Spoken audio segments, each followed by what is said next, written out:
So I want to start by offering you a free, no-tech life hack. And all it requires of you is this, that you change your posture for 2 minutes. But before I give it away, I want to ask you to right now do a little audit of your body and what you're doing with your body.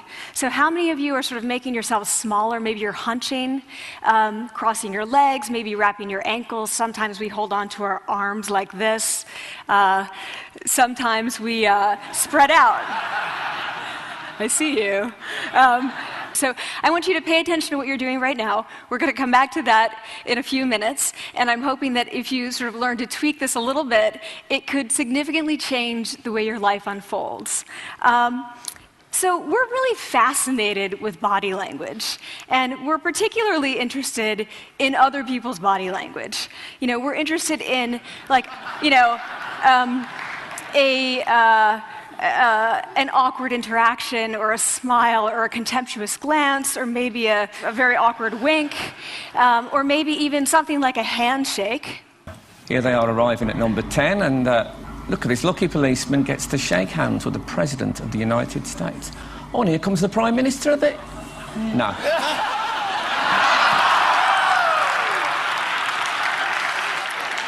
So a handshake, or the lack of a handshake, can have us talking for weeks and weeks and weeks, even the BBC and the New York Times. So obviously, when we think about nonverbal behavior or body language, but we call it nonverbals as social scientists, it's language. So we think about communication. When we think about communication, we think about interactions. So what is your body language communicating to me? What's mine communicating to you? And there's a lot of reason to believe that this is a valid way to look at this. So social scientists have spent a lot of time looking at the effects of our body language or other people's body language on judgments. And we make sweeping judgments and inferences from body language. And those judgments can predict really meaningful life outcomes, like who we hire or promote, who we ask out on a date. For example, Nalini Ambady, a researcher at Tufts University, shows that when people watch 30-second soundless clips of real physician-patient interactions, their judgments of the physician's niceness predict whether or not that physician will be sued. So it doesn't have to do so much with whether or not that physician was incompetent, but do we like that person and how they interacted? Even more dramatic, Alex Todorov at Princeton has shown us that judgments of political candidates' faces in just 1 second predict 70% of US Senate and gubernatorial race outcomes. And even, let's go digital, emoticons used well in online negotiations can lead you to claim more value from that negotiation. If you use them poorly, bad idea, right? So when we think of nonverbals, we think of how we judge others, how they judge us, and what the outcomes are. We tend to forget, though, the other audience that's influenced by our nonverbals, and that's ourselves. We are also influenced by our nonverbals, our thoughts and our feelings and our physiology. So what nonverbals am I talking about? I'm a social psychologist, I study prejudice, and I teach at a competitive business school. So it was inevitable that I would become interested in power dynamics. I became especially interested in nonverbal expressions of power and dominance. And what are nonverbal expressions of power and dominance? Well, this is what they are. So in the animal kingdom, they are about expanding. So you make yourself big, you stretch out, you take up space, you're basically opening up. It's about opening up. And this is true across the animal kingdom. It's not just limited to primates, and humans do the same thing. So they do this both when they have power sort of chronically, and also when they're feeling powerful in the moment. And this one is especially interesting because it really shows us how universal and old these expressions of power are. This expression, which is known as pride, Jessica Tracy has studied, she shows that people who are born with sight and people who are congenitally blind do this when they win at a physical competition. So when they cross the finish line and they've won, it doesn't matter if they've never seen anyone do it, they do this. So the arms up in the V, the chin is slightly lifted. What do we do when we feel powerless? We do exactly the opposite. We close up, we wrap ourselves up, we make ourselves small. We don't want to bump into the person next to us. So again, both animals and humans do the same thing. And this is what happens when you put together high and low power. So what we tend to do when it comes to power is that we complement the other's nonverbals. So if someone's being really powerful with us, we tend to make ourselves smaller. We don't mirror them, we do the opposite of them. So I'm watching this behavior in the classroom, and what do I notice? I notice that MBA students really exhibit the full range of power nonverbals. So you have people who are like caricatures of alphas, like really coming into the room. They get right into the middle of the room before class even starts, like they really want to occupy space. When they sit down, they're sort of spread out. They raise their hands like this. You have other people who are virtually collapsing when they come in. As soon as they come in, you see it. You see it on their faces and their bodies, and they sit in their chair and they make themselves tiny, and they go like this when they raise their hand.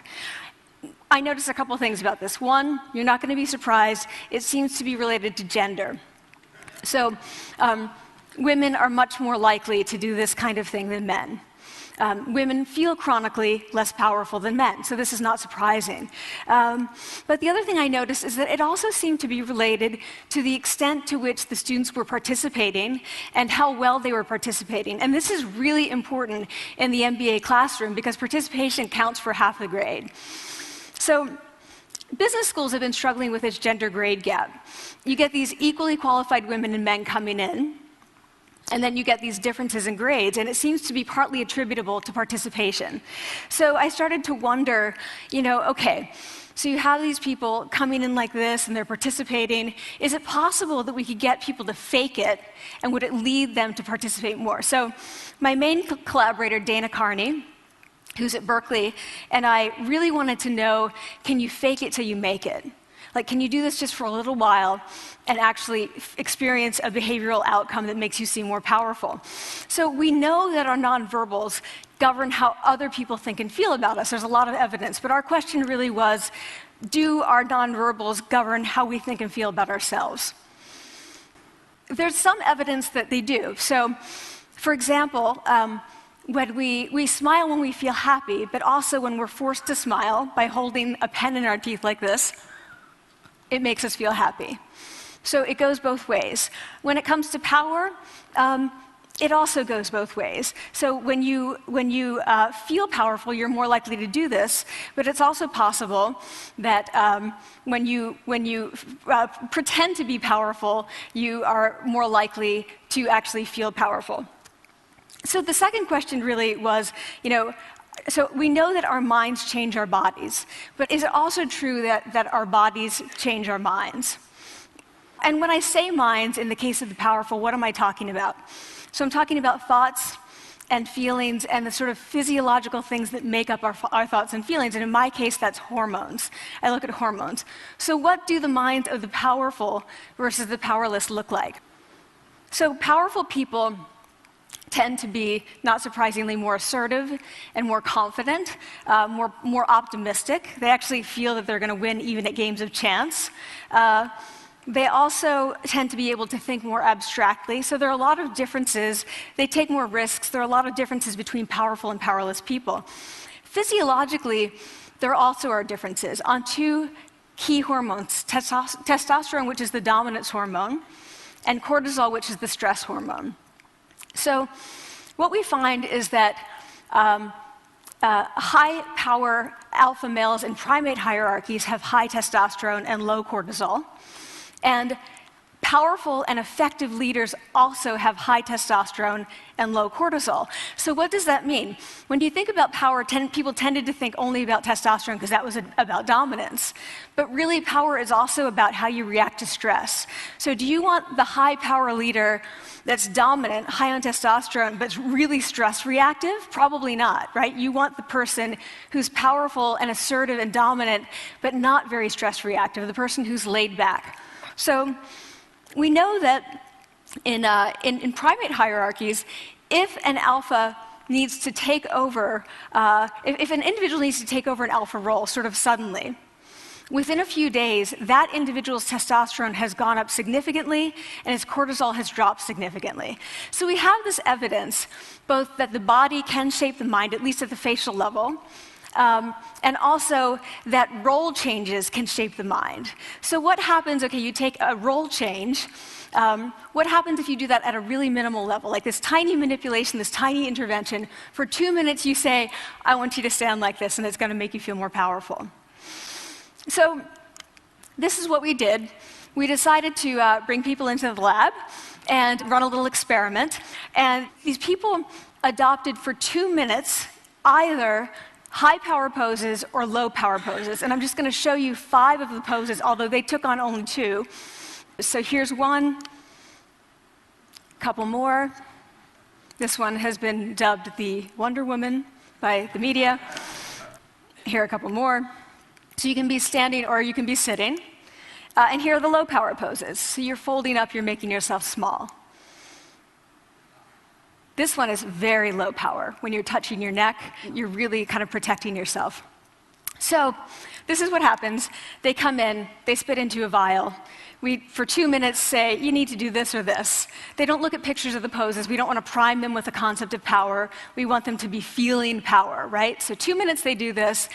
We then ask them, how powerful do you feel on a series of items? And then we give them an opportunity to gamble. And then we take another saliva sample. That's it. That's the whole experiment. So this is what we find. Risk tolerance, which is the gambling.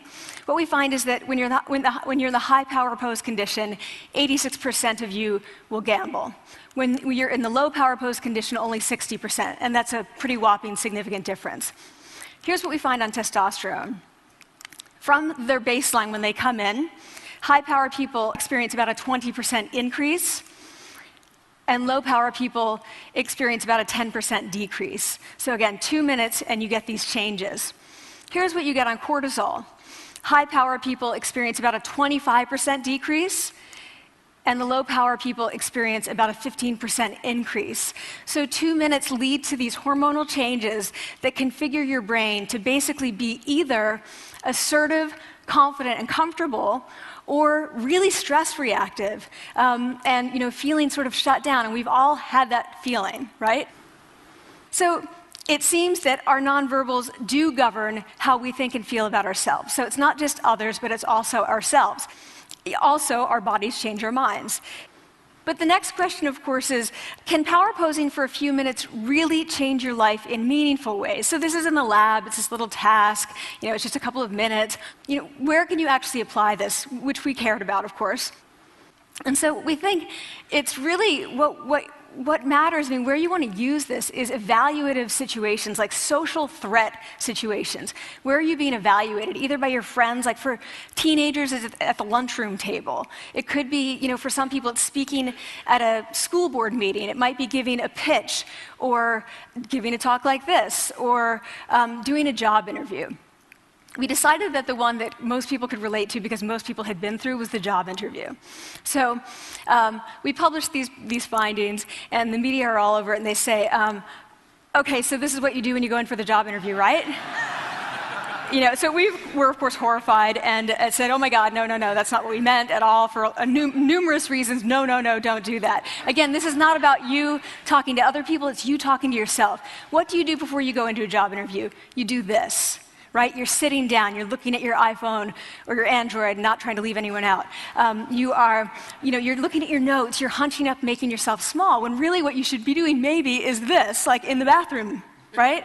Do that, find 2 minutes. So that's what we want to test, okay? So we bring people into a lab, and they do either high or low power poses again. They go through a very stressful job interview. It's 5 minutes long. They are being recorded, they're being judged also, and the judges are trained to give no nonverbal feedback. So they look like this. Like, imagine this is the person interviewing you. So for 5 minutes, nothing. And this is worse than being heckled. People hate this. It's what Marianne LaFrance calls standing in social quicksand. So this really spikes your cortisol. So this is the job interview we put them through, because we really wanted to see what happened. We then have these coders look at these tapes, 4 of them. They're blind to the hypothesis, they're blind to the conditions. They have no idea who's been posing in what pose. And they end up looking at these sets of tapes and they say, oh, we want to hire these people, all the high power posers. We don't want to hire these people. We also evaluate these people much more positively overall. But what's driving it? It's not about the content of the speech. It's about the presence that they're bringing to the speech. We also, because we rate them on all these variables related to sort of competence, like how well structured is the speech? How good is it? What are their qualifications? No effect on those things. This is what's affected, these kinds of things. People are bringing their true selves, basically. They're bringing themselves. They bring their ideas, but as themselves, with no residue over them. So this is what's driving the effect or mediating the effect. So when I tell people about this, that our bodies change our minds and our minds can change our behavior and our behavior can change our outcomes, they say to me, it feels fake, right? So I said fake it till you make it. Like, it's not me. Like, I don't want to get there and then still feel like a fraud. I don't want to feel like an imposter. I don't want to get there only to feel like I'm not supposed to be here. And that really resonated with me because I want to tell you a little story about being an imposter and feeling like I'm not supposed to be here. When I was 19, I was in a really bad car accident. I was thrown out of a car, rolled several times. I was thrown from the car, and I woke up in a head injury rehab ward. And I had been withdrawn from college, and I learned that my IQ had dropped by 2 standard deviations, which was very traumatic. I knew my IQ because I had identified with being smart, and I had been called gifted as a child. So I'm taken out of college. I keep trying to go back. They say, you're not going to finish college. Like, just, there are other things for you to do, but that's not going to work out for you.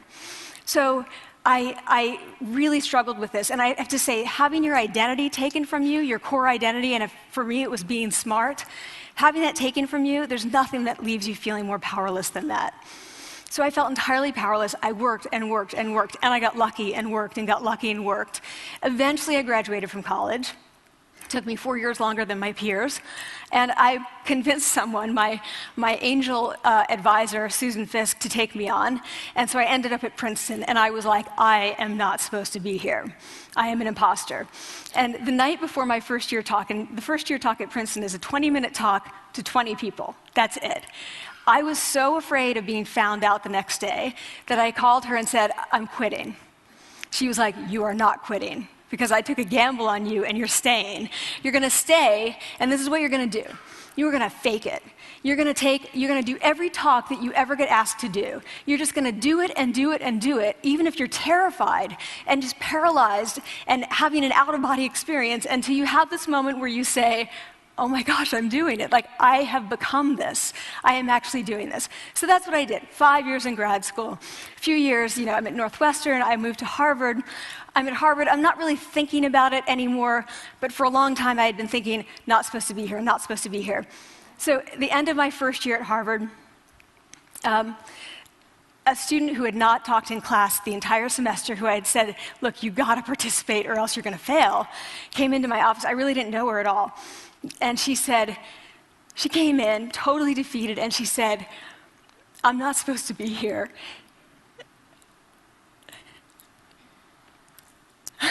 And that was the moment for me, because 2 things happened. One was that I realized, oh my gosh, I don't feel like that anymore. I don't feel that anymore, but she does, and I get that feeling. And the second was, she is supposed to be here. Like, she can fake it, she can become it. So I was like, yes, you are. You are supposed to be here, and tomorrow you're going to fake it, you're going to make yourself powerful, and, you're going to...